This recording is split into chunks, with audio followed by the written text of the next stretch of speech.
welcome to yet another exciting episode of The Property Show, the home of property deals.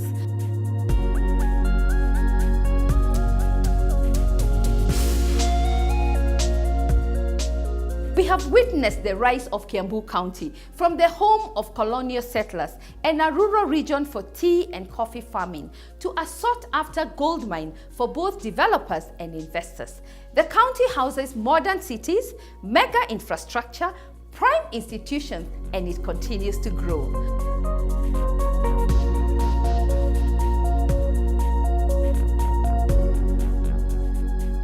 On our property pick of the week, we highlight a mixed-use development, Runda Gardens. We will also visit Bamboo Villas, another prime property in Kiambu County.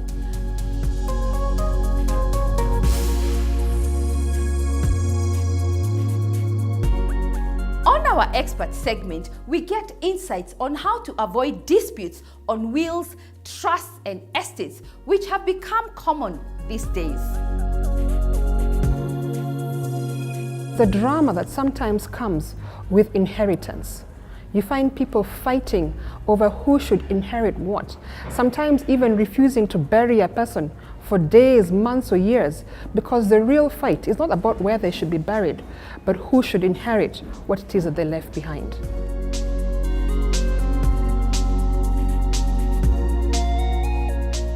The accessory spot brings tips on how to balance functionality and glamour in your children's bedroom.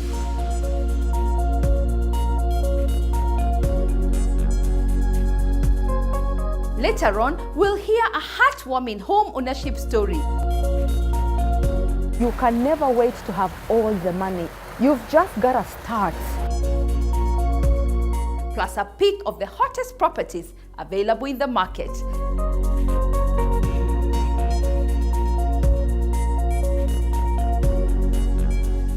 Let's get started. As always, there is something for everyone.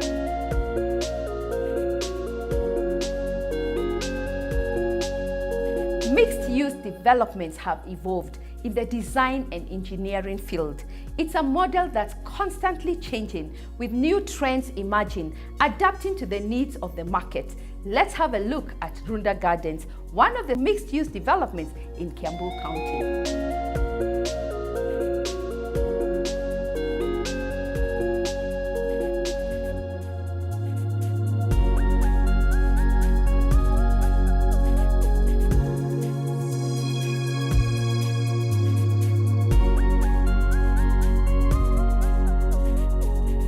Runda Gardens. Conveniently located at the junction between Kiambu Road and the Northern Bypass, the homes are in close proximity to prime hotels such as the Windsor Golf Hotel and Country Club and the Kigwa Conference Hotel.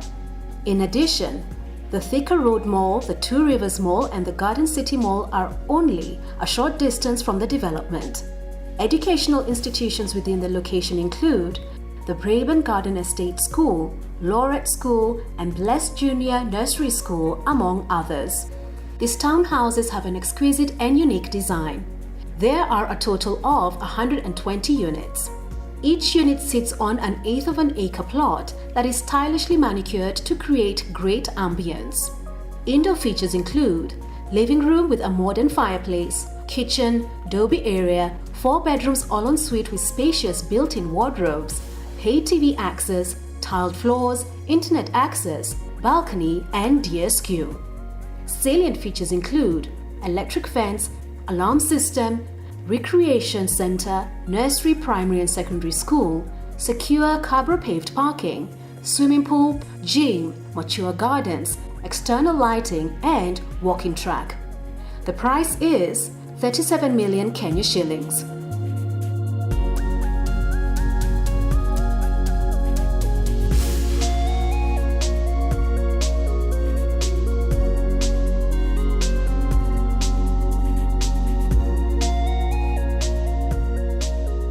Our next stop is Bamboo Villas, a prime property located here in Kiambu County. With only 16 standalone units, the residents are guaranteed of a close-knit community and privacy. Let's have a look.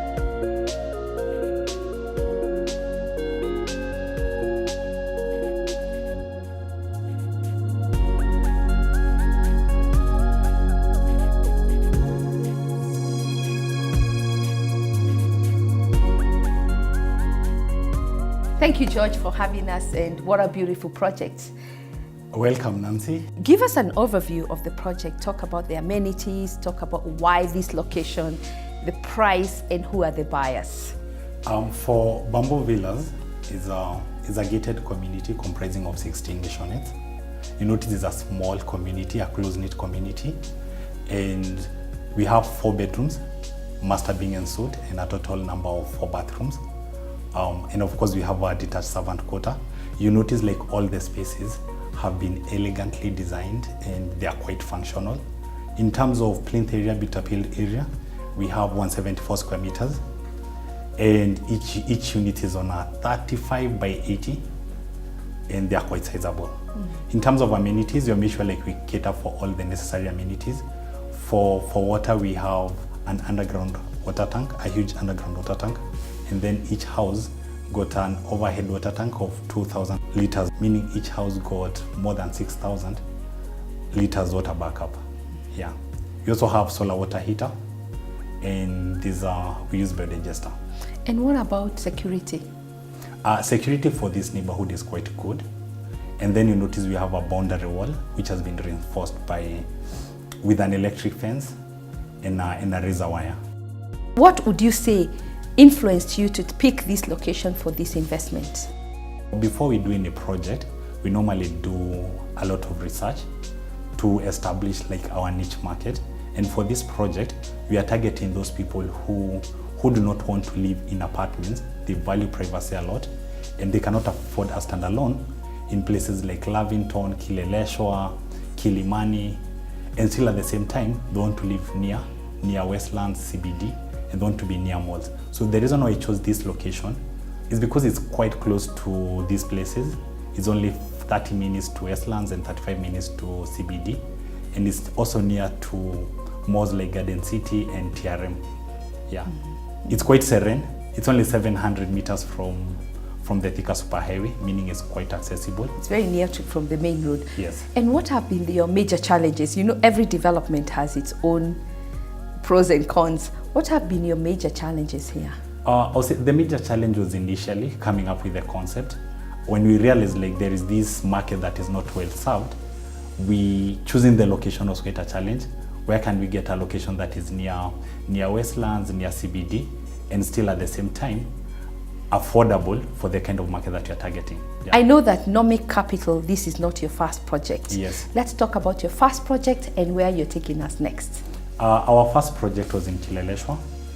In Kileleshwa, we did a mix of 2 and 1 bedroom apartments called Kirichwa Gardens. For that one, we are mainly targeting investors, and the rental income for those investors was quite good because they'll get 8% and above. Our next project will be along the Thika Superhighway, opposite Garden City, and we want to do a mix of 3 bedrooms duplexes and 3 bedroom duplexes with DSQ from 146 to 170 square meters in terms of plinth area. When do you expect to break ground? By the end of this year, we are going to break ground, and the project should be complete by October next year. As Nomic Capital, let's talk about your model. Do you work with developers who already have land and then you get into a joint venture, or do you acquire land? As Nomic Capital are the developers, and what we normally do, we can either acquire land or we can get into joint ventures. For our previous projects, we have only worked on our own lands, but in future, we are also thinking of getting into joint ventures, but with credible people, of course. I know, because it can get messy. Yeah, if it gets messy, it gets very messy. Yeah, true, and it can ruin the brand. My final question to you is, how do you see this property market unfolding? Nancy, I see the market becoming more complex. In the last 10 years, like you'll build anything and it will sell. But now with so many developers coming into the market, customers are spoiled of choices, and we expect more of that. Of course, there are good opportunities there for developers who do their research and who develop like good projects for their customers, giving customers value for their money. But for any developer who'd ignore that, they'll definitely be stuck in the market with unmoving inventory. For new developers, if you're doing it with understanding of the market, you will of course get customers. So the question is, are you developing the right product? Yeah, do you understand the market? And is your product well priced for the market? I also think with adoption of technology, like new construction technologies, we may see the prices going down. And then also with innovative financing, like the tenancy purchase scheme, maybe we'll get more people like buying into real estate. I think when the tenant purchase model kicks in, most people will now be able to afford. I totally agree. Yeah. Let's see the house. Thank you.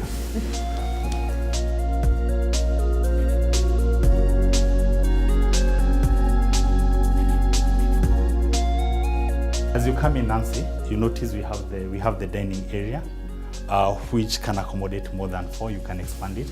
You notice big windows to allow for natural lighting. You notice all the spaces have been elegantly designed. We have unique ceramic tiles. We have the lounge, which is quite spacious and opens up to a private garden.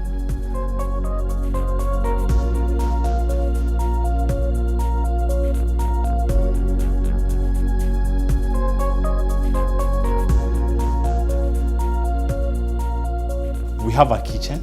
Here's the kitchen, which is semi-open plan. You notice it's quite spacious and it has adequate storage.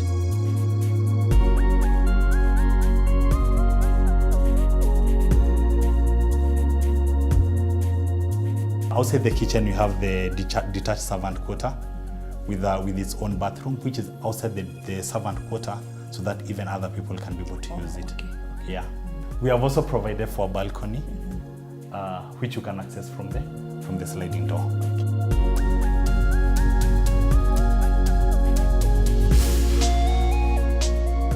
Let me show you the bedrooms. Here we have the first bedroom on the ground floor. It is the guest bedroom, and it has they use the guest cloakroom.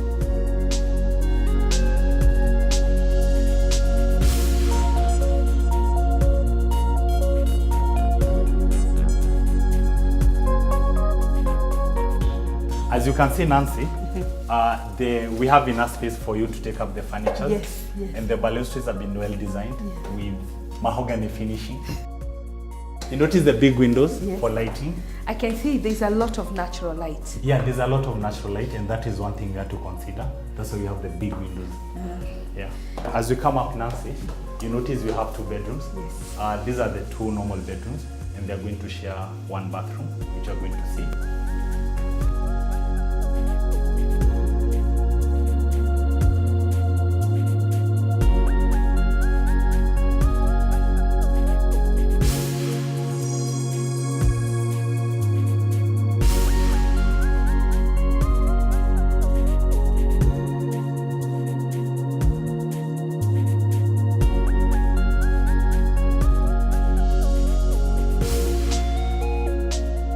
This is the master bedroom, Nancy. You'll notice it's quite spacious. Big windows, again for natural lighting. And it's very quiet, this area. Yeah, it's very serene. Yeah. It's very serene. Actually, with Bamboo Villas, we retain the aspect of peaceful living while still being very accessible to areas like town and Western. Yeah.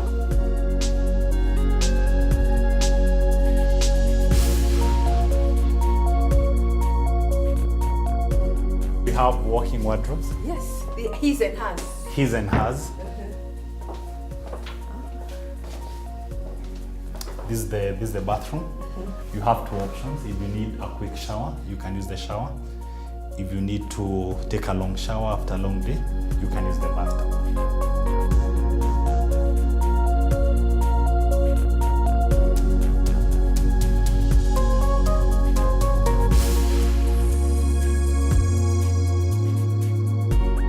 Bamboo villas are stylish residences that retain the value of peaceful living while being conveniently close to shops, schools, transport zones, and the airport.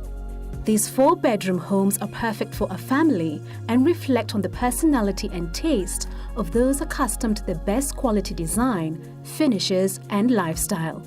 Located in Roiro, off the Eastern Bypass just before Kamakis, 700 meters from Thika Superhighway.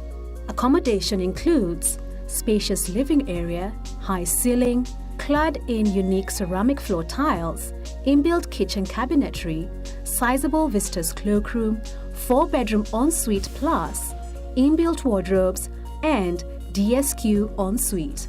Salient features include gated community setting, electric fencing and 24-hour security, huge underground concrete water tank, generator, solar water heaters, biodigester for wastewater, Cabro-paved walkways, and ample extra parking with 2 designated per house. Price from 16 million Kenya shillings and a rental income of 70,000 Kenya shillings per month.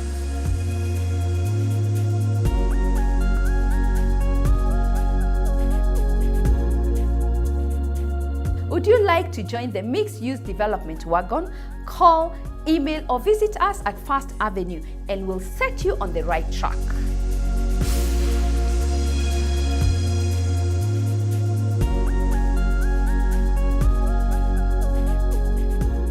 Moving forward, we've all seen the common narrative of disputes over business ownerships, estates, wills, and even property. Culture, age, gender, and stereotypes dictate inheritance of property, creating room for conflict. On our expert segment, we get insights from a legal expert on how to avoid such cases. Watch and learn.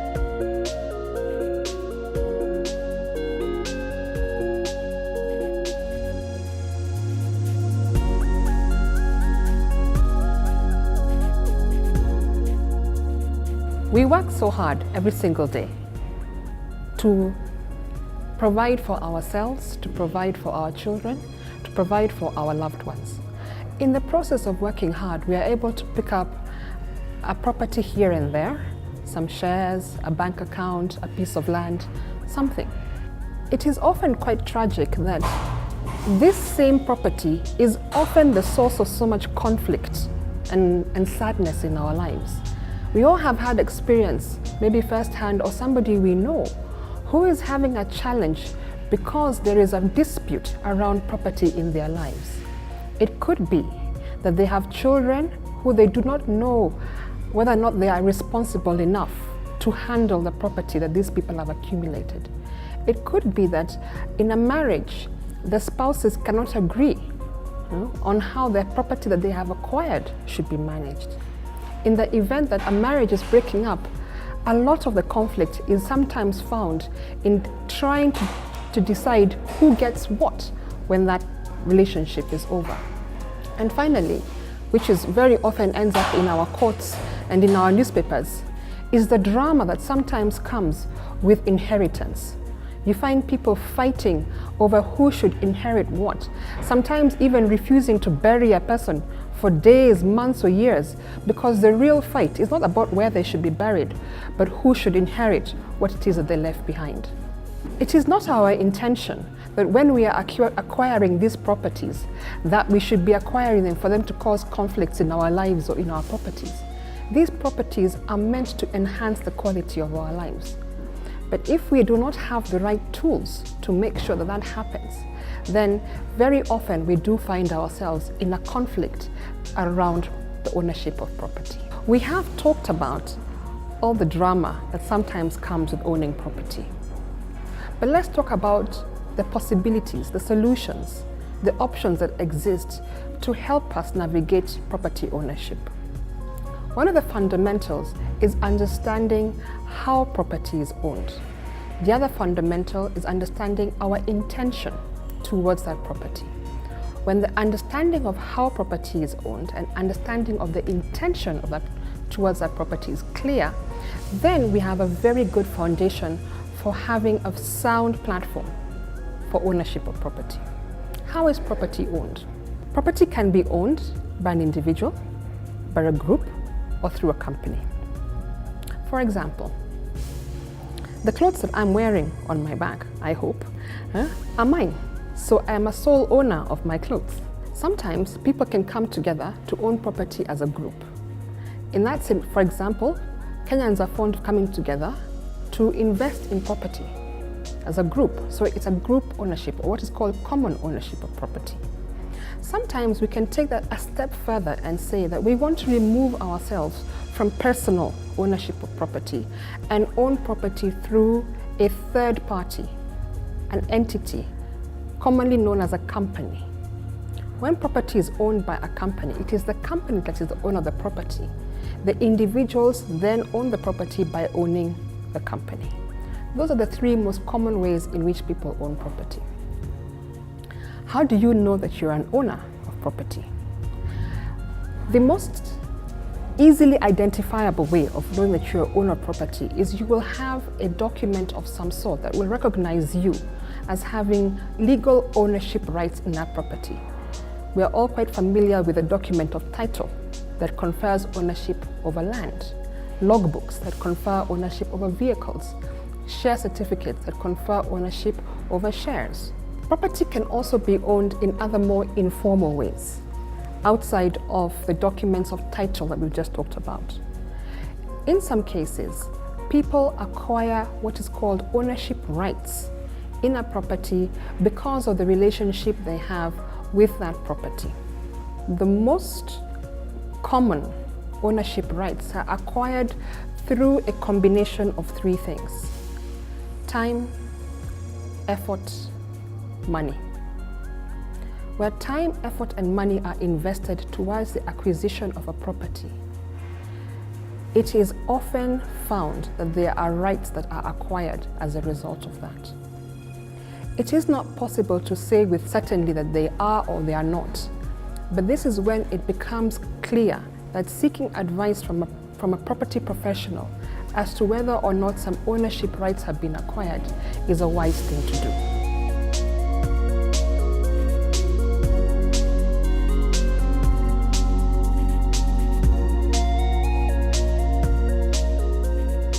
This conversation continues next week when Wanjiro tackles planning for the next generation. You can't miss that one.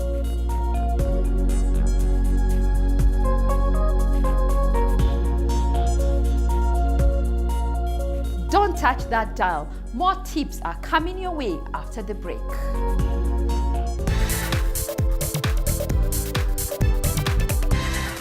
Welcome back. You're watching the one-stop show on all things property. Next, the accessory spot with tips for children's bedroom.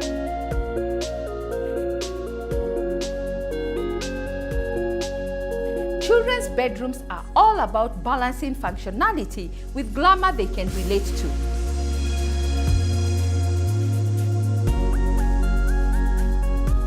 We begin by choosing theme colors that put the child at ease. Though commonly used, baby blues and soft pinks have an exceptional ability to calm and soothe children. Match the walls, beddings, and furniture with these colors.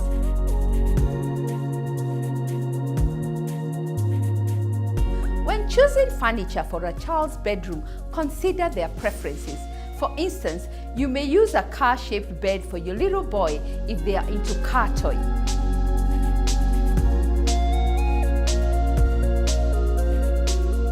Additionally, children's bedrooms are not just for sleeping.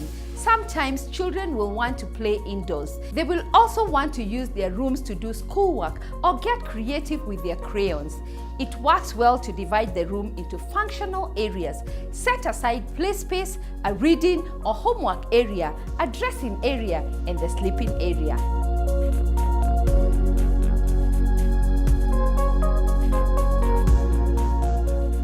Keeping the children's bedroom clutter-free and organized may be near impossible. Include as many storage furniture and baskets as possible while bearing the child's height and their safety in mind.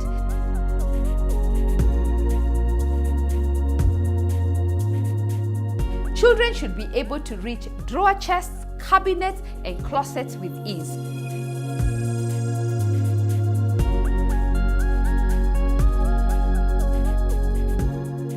When buying accessories for your children's bedroom, engage them by asking what they like. Consider their favorite cartoons and the kind of accessories that put them at ease. Teddy bears and dolls, for instance, offer companionship, especially to children who take time to sleep.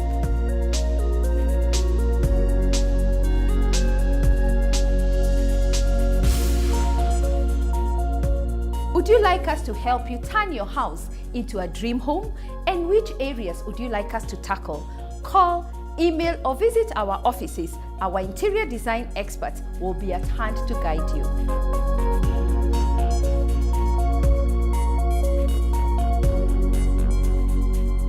Next, our guest Nana shares her home ownership story on how she created a foundation that helps the forgotten widows and the elderly.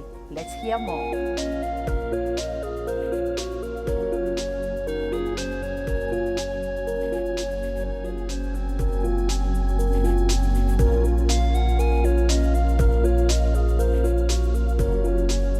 Once you've taken care of the due diligence and you're happy with the location, yes, it's not a walk in the park, but you can never wait to have all the money. It's just never possible.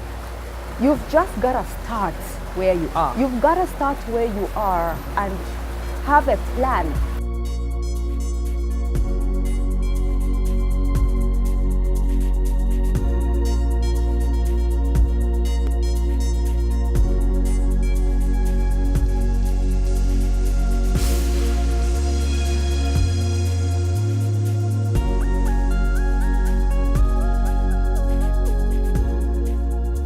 Thank you so much, Nana, for having us yet again. And during our conversation about your home ownership story, one of the things that people have asked a lot of questions is about the Widows Program. Just give us an overview and where you are with this program. That is where my heart lies. Power Woman International. And Power Woman International is about, a woman supporting another woman. We do also have men who support us, but clearly we say, women, let's also lift up one of our own. So Power Woman International, we support two types of widows. Remember, not all widows need help. So we narrowed down to two types, the ostracized widow and the forgotten widow in the country. The forgotten widow is that widow who literally, once her husband died, has identity ceased to exist, literally. These are the kind of women you find in the peripherals of communities, forgotten, uncared for. This is the type of widow who nobody knows whether she's awake today, whether she's living, whether she's ill, whether she's eaten. And there have been very sad cases in my work where this kind of widow has died over 3-4 days ago and nobody has known because she has no support system. So this kind of widow is the widow we look for and we support. And also the ostracized widow. The ostracized widow is culturally, when you reject, for example, to be cleansed, you are automatically ostracized. And this type of widow, again, has no family support, no community support. And we also look for the widow that has got children. This type of widow at that level with children. That's the kind of widow we support. So where do you get this widow and who funds these projects? Okay, that's very interesting. There are already foundations for widows in this country, across the country. So we work with the Widows Foundations registered. Those foundations already have a database. They already have vetted the widows that need help. Those are the widows, the foundations that we give our profile. We want ostracized, we want forgotten, and we want widows with young children. So they go on the ground, go into their database, and look for this type of profile of widow, and they bring them to us. Wow. And how many have you so far built homes for? We've built homes for 4, but we've already touched over 50 widows directly. In terms, not just homes, homes is our first entry, but we've also touched a few widows through economic empowerment, one of our arms, that we take these widows into an economic empowerment program, and our partners currently are Chandaria Industries and Nestle Kenya. So like 2 weeks ago, we took 20 widows to our program that we've partnered with Nestle Kenya. And these widows, for a full day, they go into a training as small business owners, and they learn good business practices, and they learn things like bookkeeping. They learn things like once you sell, you don't eat all your money.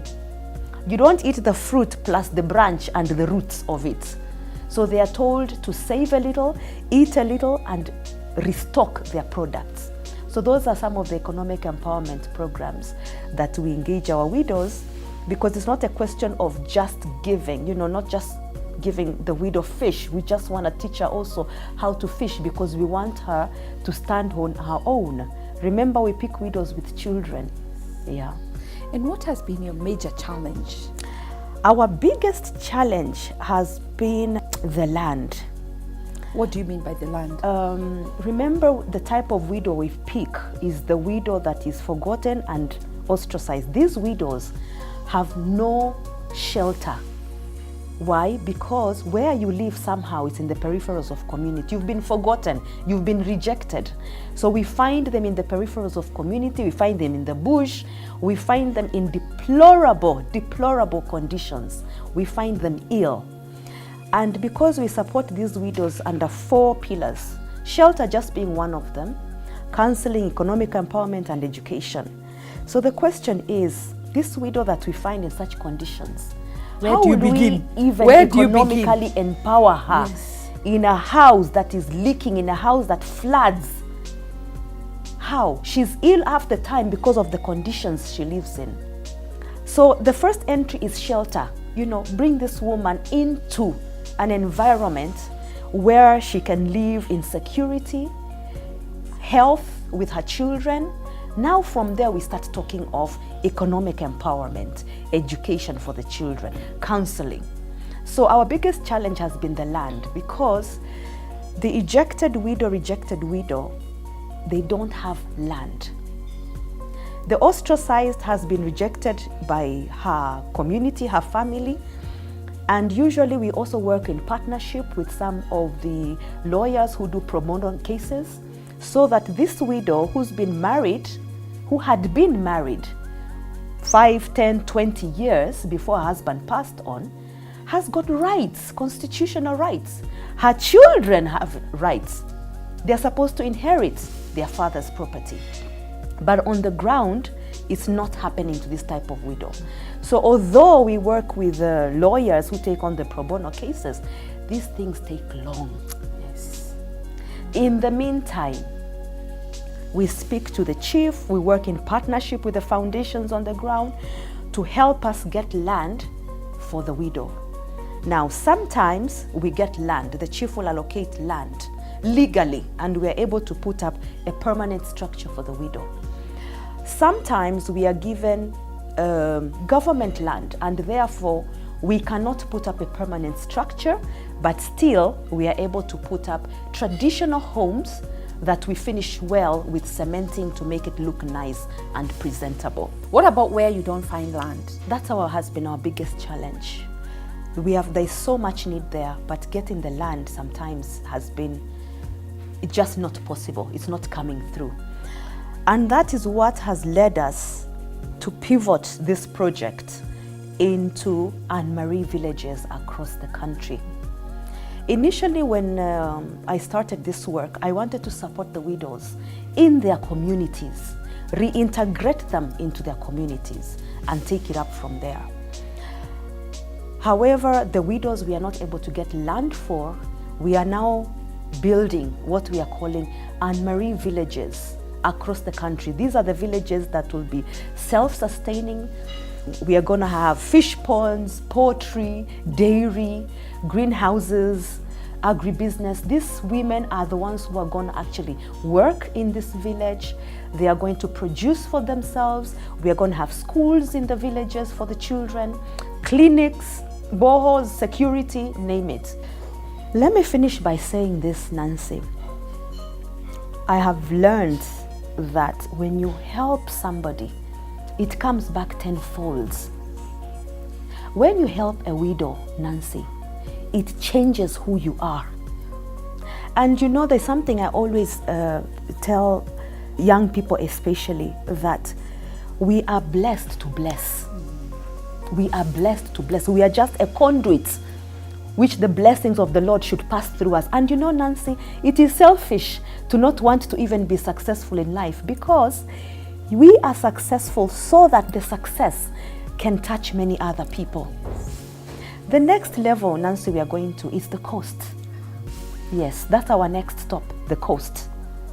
And I want to say that if you're in the coast, if you're not in the coast, feel free to join us, because once you help a widow, you will never be the same. Well, we do have partners. We've been working with partners for the last year plus. But obviously, now that we're starting the Anne-Marie villages, we are calling on more partners to join us, especially partnerships in the construction industry, agriculture, education. I'll tell you something. This is really my background. You know, this woman that I'm supporting is not, unusual to me. It's not new. My background, as you know, Nancy, I was raised by a widow. And the only reason we survived is because we had help. We had people who protected us when one night we woke up and people are cutting our banana plantations, telling us to get out. There are some people who woke up and stood by us. I have this dream, because our fourth pillar is education for the children, that one day we will attend a graduation ceremony of these children. And the reason the widow must leave, we must support her, is because we do not want to raise orphans. We want to support the widow, we want the widow to leave, we want her to raise her children. And can you imagine the story we shall tell a decade from today after we attend one of these children's graduation ceremony? Do you know we've interrupted the cycle of poverty permanently? You've disrupted it. We've disrupted it completely. Yes. And this is so much bigger than you, than me. It's so much bigger than today, than tomorrow. Let's just do it.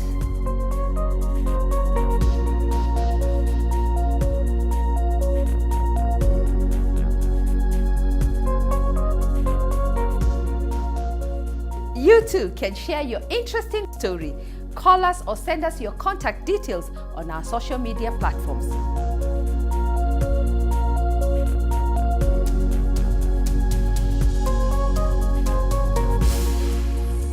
Finally, we bring available deals in the market. Let's have a look.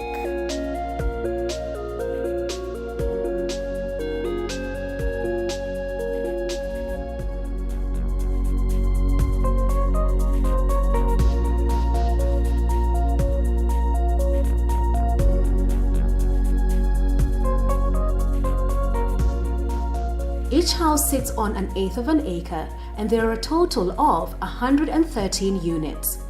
42 are already occupied. In addition, the villas exist in a tastefully manicured environment alongside the pleasant natural landscapes of Kiambu County. Accommodation includes living room with a stylish fireplace, dining area, modern kitchen with adequate storage cabinets, 4 bedrooms all ensuite with large French windows, spacious fitted wardrobes, master ensuite with modern bathtub, stylish ensuite domestic quarters. Salient features include commercial center, clubhouse, recreational center, nursery school, man-made lake, swimming pool, carpet-paved parking, CCTV cameras, and playground. The price is 37 million Kenya shillings. The rental price per unit is 180,000 Kenya shillings per month.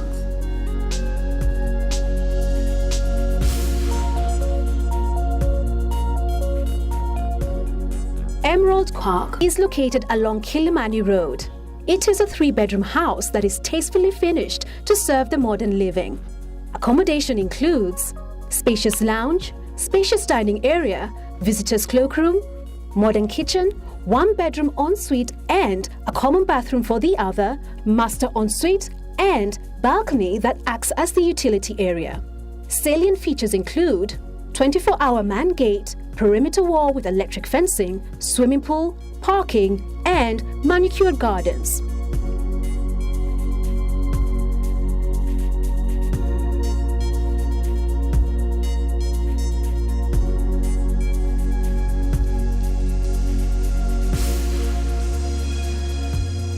Shaba Village is a comprehensive gated housing development comprising of 20 units of 3-bedroom maisonets each with 7 squatter.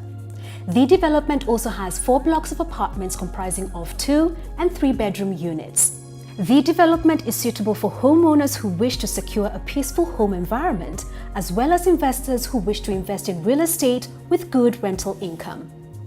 Shaba Village, your perfect modern family home, ingeniously integrated with nature. Accommodation includes spacious lounge with a dining area, fitted American-style open-plan kitchen and utility area, Dobby area, large windows, mahogany doors, wrought iron curtain rods, gypsum ceiling with cornices, high ceilings, high-quality finishes, master bedroom ensuite with a balcony, 2 cozy bedrooms with a shared washroom, and visitors' cloakroom. Salient features include quality sanitary fittings, landscaped gardens, ample cabro-paved driveway and parking for 2, perimeter wall with electric fence, children playground, street lighting, underground and high-level water tanks, backup generator, and borehole water. The price guide for the 3-bedroom maisonettes is 12.25 million Kenya shillings. For the apartments, the price guide for the 2-bedroom apartments ranges from 6.8 to 7 million Kenya shillings. The price guide for the 3-bedroom apartments range from 7.8 to 8 million Kenya shillings.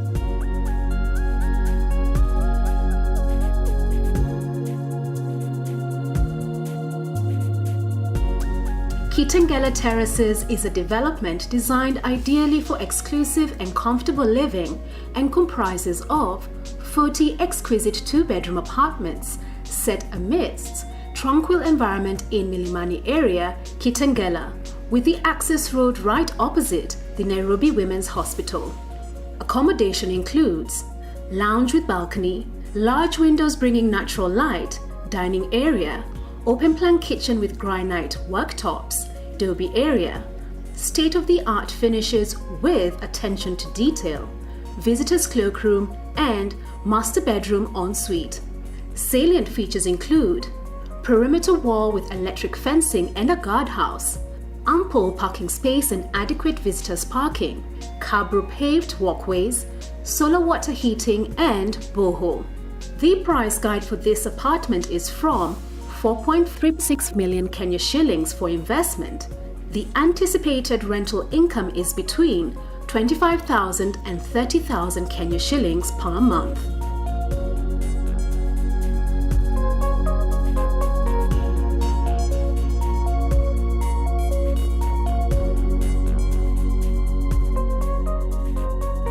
Are you looking for a family home or investment opportunities? At First Avenue, we have properties to suit all budgets. We can also advise on mortgage options.